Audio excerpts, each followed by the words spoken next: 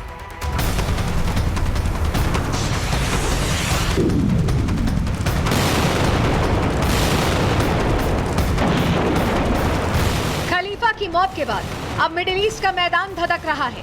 महायुद्ध की आग में ईरान के सुप्रीम लीडर खामनेई का खात्मा हो चुका है, तो वहीं अब ईरान के टारगेट पर नेतन्याहू आ गए हैं। ईरान की तरफ से एक बयान में कहा गया है कि ईरान के हथियारों का टारगेट अब सिर्फ नेतन्याहू है।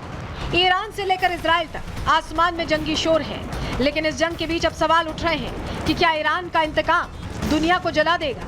क्या ईरान का जवाब पूरे विश्व में जंग को फैला देगा?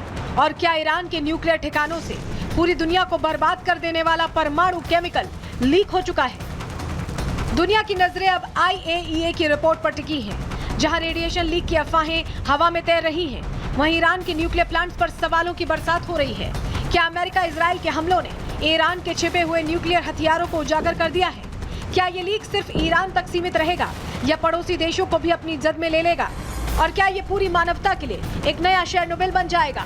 फारस की खाड़ी से उठती लपटें अब पूरे मध्य पूर्व को अपनी चपेट में ले रही हैं। जहां एक तरफ अमेरिकी विमान वाहक पोतों पर ईरानी मिसाइलों की बौछार हो रही है, वहीं इजरायली जेट्स ईरान के मिलिट्री ठिकानों को नेस्तनाबूद कर रहे हैं। लेकिन इस जंगी आग में मिडिल ईस्ट की तबाही खौफनाक है और ऐसे में सवाल है कि क्या ईरान का प्रॉक्सी वॉर अब सीधे उनके दरवाजे पर दस्तक देगा? और क्या ये संघर्ष तेल के बाजार को तबाह कर दुनिया की अर्थव्यवस्था को घुटनों पर ला देगा? संयुक्त राष्ट्र की बैठकें अब आपातकालीन मोड में है, जहां रूस और चीन ईरान के पक्ष में खड़े होकर अमेरिका को चुनौती दे रहे हैं। वहीं यूरोपियन यूनियन शांति की अपील कर रहा है। लेकिन क्या ये युद्ध अब हवाई हमलों से आगे बढ़कर वैश्विक महायुद्ध का रूप ले लेगा? क्या नेतन्याहू का खात्मा ईरान का अंतिम लक्ष्य है? और क्या दुनिया में कुछ बड़ा, बहुत बड़ा होने जा रहा है? Bureau report, Republic Bharat.